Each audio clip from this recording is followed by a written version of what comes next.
ಎಲ್ಲ ವಿದ್ಯಾರ್ಥಿಗಳಿಗೂ ವಿದ್ಯಾಲಯ ಯೂಟ್ಯೂಬ್ ಚಾನಲ್ಗೆ ಸ್ವಾಗತ ಅಂತ ಹೇಳ್ತಾ, ನಾವು ಈ ಒಂದು ವಿಡಿಯೋದಲ್ಲಿ 10ನೇ ತರಗತಿ FA1 ಪರೀಕ್ಷೆಗೆ ಬೇಕಾಗಿರ್ತಕ್ಕಂತಹ ಒಂದು ಗಣಿತ ವಿಷಯದ ಒಂದು ಮಾಡೆಲ್ ಕ್ವಶನ್ ಪೇಪರನ್ನು ಡಿಸ್ಕಸ್ ಮಾಡೋಣ. ಇದರ ಕೀ ಉತ್ತರಗಳು ಕೂಡ ಇದೇ ವಿಡಿಯೋದಲ್ಲಿ ನಿಮಗೆ ದೊರೀತವೆ. ನೀವೇನಾದರೂ ನಮ್ಮ ಚಾನಲ್ಗೆ ಹೊಸಬರಾಗಿದ್ದರೆ ಈ ಚಾನಲ್ನ ಸಬ್ಸ್ಕ್ರೈಬ್ ಮಾಡ್ಕೊಳ್ಳಿ ಅಂತ ಹೇಳ್ತಾ, ನಾವು ಈಗ ಪ್ರಶ್ನೋತ್ತರಗಳಿಗೆ ಮುಂದುವರಿಯೋಣ.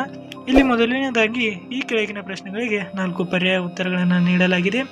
ಅವುಗಳಲ್ಲಿ ಸರಿಯಾದ ಉತ್ತರವನ್ನು ಆರಿಸಿ ಕ್ರಮಾಕ್ಷರದೊಡನೆ ಪೂರ್ಣ ಉತ್ತರವನ್ನು ಬರೆಯಿರಿ ಅಂತ ಕೇಳಿದ್ದಾರೆ.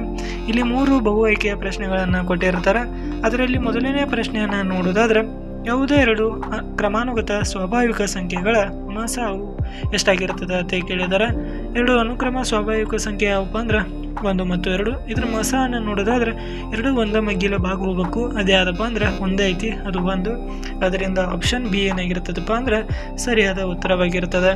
ಇನ್ನು ಅದೇ ರೀತಿ ಎರಡನೇ ಪ್ರಶ್ನೆಯನ್ನು ನೋಡೋದಾದ್ರೆ, ವರ್ಗಾತ್ಮಕ ಬಹುಪದೋಕ್ತಿ p(x = x² 9x + 20) ರಲ್ಲಿ p(0) ರ ಬೆಲೆಯು ಅನ್ನು ತುಂಬಿದಾಗ ನಮಗೇನು ಬರ್ತದಪ್ಪ ಅಂದರೆ x² ಇದ್ದಲ್ಲಿ 0 - 9 × 0 + 20.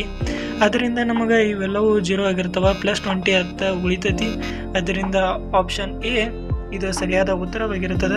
ಇನ್ನು ನೆಕ್ಸ್ಟ್ ಪ್ರಶ್ನೆಯನ್ನು ನೋಡೋದಾದ್ರೆ, ಮೂರನೇ ಪ್ರಶ್ನೆಯನ್ನು ನೋಡೋದಾದ್ರೆ, 2 ರೇಖಾತ್ಮಕ ಸಮೀಕರಣಗಳ ಜೋಡಿಯು ಅಸ್ಥಿರವಾಗಿದ್ದು ಆ ಸಮೀಕರಣವನ್ನು ಪ್ರತಿನಿಧಿಸುವ ರೇಖೆಗಳ ಯಾವ ಕೇಳಿದರೆ, ಅಸ್ಥಿರವಾಗಿದ್ದು ಅಂದರೆ ನಮಗೆ ಗೊತ್ತೈತಿ ಸಮಾಂತರ ರೇಖೆಗಳ ಬರ್ತವೆ.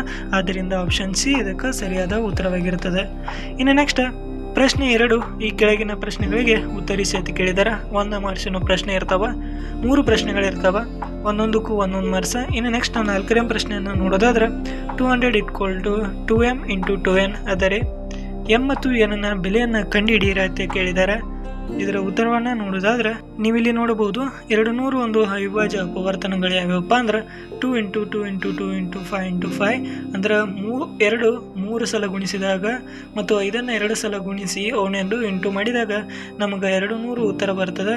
ಆದ್ದರಿಂದ ನಮ್ಮ m ನ ಬೆಲೆ ಎಷ್ಟಾಗಿರ್ತದಪ್ಪ ಅಂದ್ರೆ 3 ಆಗಿರ್ತದೆ. ಅದೇ ರೀತಿ n ನ ಬೆಲೆ 2 ಆಗಿರ್ತದೆ. ಇನ್ನು ನೆಕ್ಸ್ಟ್ 5ನೇ ಪ್ರಶ್ನೆಯನ್ನು ನೋಡೋದಾದ್ರೆ, ಒಂದು ವರ್ಗ ಬಹುಪದೋಕ್ತಿಯ ಗರಿಷ್ಠ ಶೂನ್ಯತೆಗಳ ಸಂಖ್ಯೆ ಎಷ್ಟು ಅಂತ ಕೇಳಿದ್ದಾರೆ. ವರ್ಗ ಬಹುಪದೋಕ್ತಿಯನ್ನು ಸಾಮಾನ್ಯವಾಗಿ x² + x + d ಅಂತ ಬರಿತೀವಿ.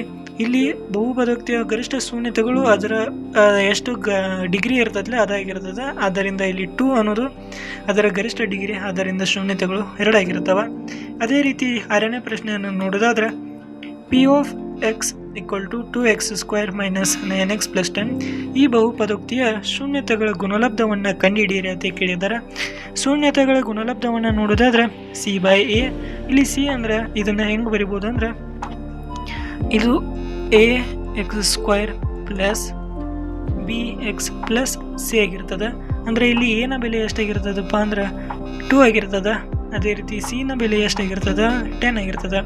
ನಮ್ಮ ಶೂನ್ಯತೆಗಳ ಗುಣಲಬ್ಧ ಈ ರೀತಿ ಸೂತ್ರ ಬರ್ತದೆ. ಅದರೊಳಗೆ ಬೆಲೆಯನ್ನು ಹಾಕಿರ 10/2 ಅಂದ್ರೆ ಉತ್ತರ ಏನಾಗಿರ್ತದಪ್ಪ ಅಂದ್ರೆ 5 ಆಗಿರ್ತದೆ. ಅದೇ ರೀತಿ ಮೂಲ ಪ್ರಶ್ನೆಯಲ್ಲಿ 3ನೇ ಪ್ರಶ್ನೆಯನ್ನು ನೋಡೋದಾದ್ರೆ, ಈ ಕೆಳಗಿನ ಪ್ರಶ್ನೆಗಳಿಗೆ ಉತ್ತರಿಸಿ ಅಂತ ಕೇಳಿದ್ದಾರೆ. 2 ಅಂಕದ 2 ಪ್ರಶ್ನೆಗಳಿರ್ತವೆ, ಒಟ್ಟು 4 ಅಂಕಗಳು.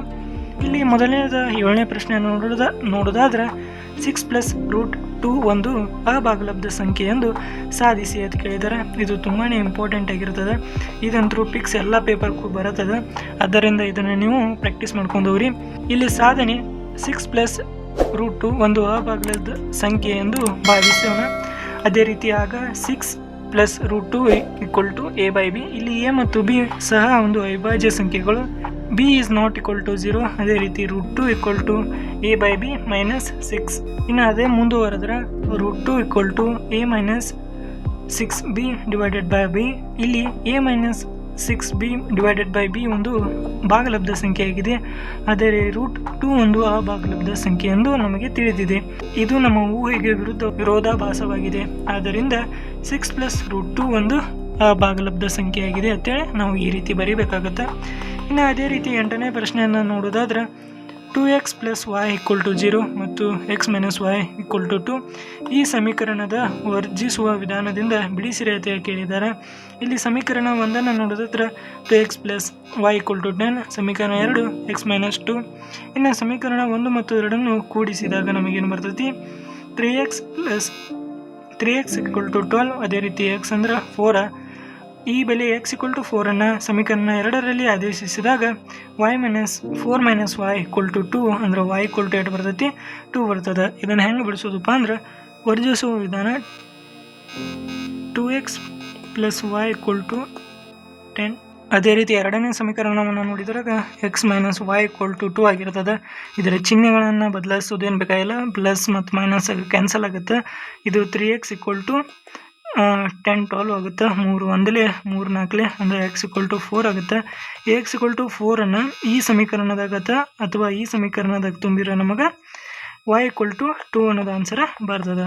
ಇನ್ನು ಮೂಲ ಪ್ರಶ್ನೆಯಲ್ಲಿ 4ನೇ ಪ್ರಶ್ನೆಯನ್ನು ನೋಡೋದಾದ್ರೆ ಕೆಳಗಿನ ಪ್ರಶ್ನೆಗಳನ್ನು ಉತ್ತರಿಸಿ ಅಂತ ಕೇಳಿದ್ದಾರೆ. 3 ಅಂಕದ 2 ಪ್ರಶ್ನೆಗಳಿರ್ತಾವೆ, ಒಟ್ಟು 6 ಅಂಕ. ಅದರಲ್ಲಿ 9ನೇ ಪ್ರಶ್ನೆಯನ್ನು ನೋಡೋದಾದ್ರೆ 336 ಮತ್ತು 54ರ ಮಸ ಮತ್ತು ಲಸಗಳನ್ನು ಕಂಡುಹಿಡಿಯಿರಿ. ಲಸ ಇಂಟು ಮಸ ಈಕ್ವಲ್ ಟು ಸಂಖ್ಯೆಗಳ ಗುಣಲಬ್ಧ ಎಂದು ತಾಳೆ ನೋಡಿರಿ ಅಂತ ಕೇಳಿದ್ದಾರೆ. ಇಲ್ಲಿ ಒಂದು ತಾಳೆ ನೋಡುವಂಥ ಒಂದು ಲೆಕ್ಕ ಬಂದಿದೆ. ಮೊದಲ ಇದರದ ಮಸವನ್ನು ಕಂಡುಹಿಡಿದಾದ್ರೆ 336 ಈಕ್ವಲ್ ಟು 2⁴ 3 ಇಂಟು 7 ಮತ್ತು 54ರದ 2 ಇಂಟು 3⁵. ಇನ್ನು ಮಸ ನೋಡೋದಾದ್ರೆ 2 ಇಂಟು 3 ಈಕ್ವಲ್ ಟು 6 ಆಗಿರ್ತದೆ. ಇದರ ಮಸ 5 ಮತ್ತು ಲಸ ಏನಾಗಿರ್ತದಪ್ಪ ಅಂದ್ರೆ 3224 ಇದರದ ಮಸ ಆಗಿರ್ತದೆ. ಇನ್ನು ತಾಳೆಯನ್ನು ನೋಡೋದಾದ್ರೆ ಸೂತ್ರ ಗೊತ್ತೈತಿ, ಲಸ ಇಂಟು ಮಸ ಈಕ್ವಲ್ ಟು ಸಂಖ್ಯೆಯ ಗುಣಲಬ್ಧವಾಗಿರ್ತದೆ. ಅದೇ ರೀತಿ ಆ ಸೂತ್ರವನ್ನು ಹಾಕಿದಾಗ 3024 ಇಂಟು 6 ಅದ್ರ ಎಷ್ಟು ಬರ್ತದಪ್ಪ ಅಂದ್ರೆ 18,144 ಅದರದ ಉತ್ತರ ಬರ್ತದೆ. ಇನ್ನು ಸಂಖ್ಯೆಯ ಗುಣಲಬ್ಧವನ್ನು ನೋಡೋದಾದ್ರೆ 336 ಇಂಟು 54 ಎಷ್ಟು ಬರ್ತದಪ್ಪ ಅಂದ್ರೆ 18,144. ಆದ್ದರಿಂದ ಇವೆರಡು LHS ಈಕ್ವಲ್ ಟು RHS ಆಗಿರ್ತವೆ.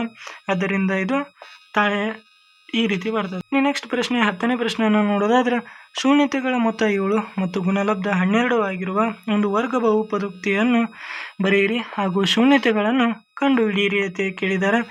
ಮೊದಲ ವರ್ಗ ಬಹುಪದೋಕ್ತಿ P of X equal to x² minus ಶೂನ್ಯತೆಗಳ ಮೊತ್ತ x ಮತ್ತು ಶೂನ್ಯತೆಗಳ ಗುಣಲಬ್ಧ. ಶೂನ್ಯತೆಗಳ ಮೊತ್ತ ಅಂದ್ರೆ ಅಲ್ಫಾ ಪ್ಲಸ್ ಬೀಟಾ. ಇಲ್ಲಿ ಅಲ್ಫಾ ಮತ್ತು ಬೀಟಾನು ಏನವ ಶೂನ್ಯತೆಗಳಾಗಿರ್ತವೆ. ಇನ್ನು ಅದೇ ರೀತಿ ಒಂದು ವರ್ಗ ಸಮೀಕರಣವನ್ನು ನೋಡೋದಾದ್ರೆ x² ಮೈನಸ್ 7x ಪ್ಲಸ್ 12 ಇದರ ಶೂನ್ಯತೆಗಳಿಗೆ x² minus 4x minus 3x plus 2 ಅಂದರೆ ಇದನ್ನು ಬಿಡಿಸಿದಾಗ ಇದು ಹೆಂಗೆ ಬಿಡಿಸೋದಪ್ಪ ಅಂದ್ರೆ ಕೂಡಿಸಿರ 7x ಬರಬೇಕು. ಅದೇ ರೀತಿ ಅದನ್ನು ಗುಣಿಸಿದಾಗ ನಮಗೆ 12 ಬರುವಂಗೆ ಇದನ್ನು ಸಂಖ್ಯೆಯನ್ನು ಹೊಡ್ಕೋಬೇಕಾಗುತ್ತೆ. 4 3 7 ಆಗುತ್ತೆ. ಅದೇ ರೀತಿ 4 3 12 ಆಗಿರ್ತದೆ. ಇನ್ನು ನೆಕ್ಸ್ಟ್ ಅದನ್ನು ಬಿಡಿಸ್ಕೋತಾ ಹೋದ್ರೆ ಇದರೊಳಗೆ ಕಾಮನ್ ಎಕ್ಸನ್ನು ತೆಗೆದ್ರೆ x ಮೈನಸ್ 4. ಅದೇ ರೀತಿ ಇದ್ರ 3 ತೆಗೆದ್ರೆ 3 ಬ್ರೆಕೆಟ್ ಆಫ್ x ಮೈನಸ್ 4.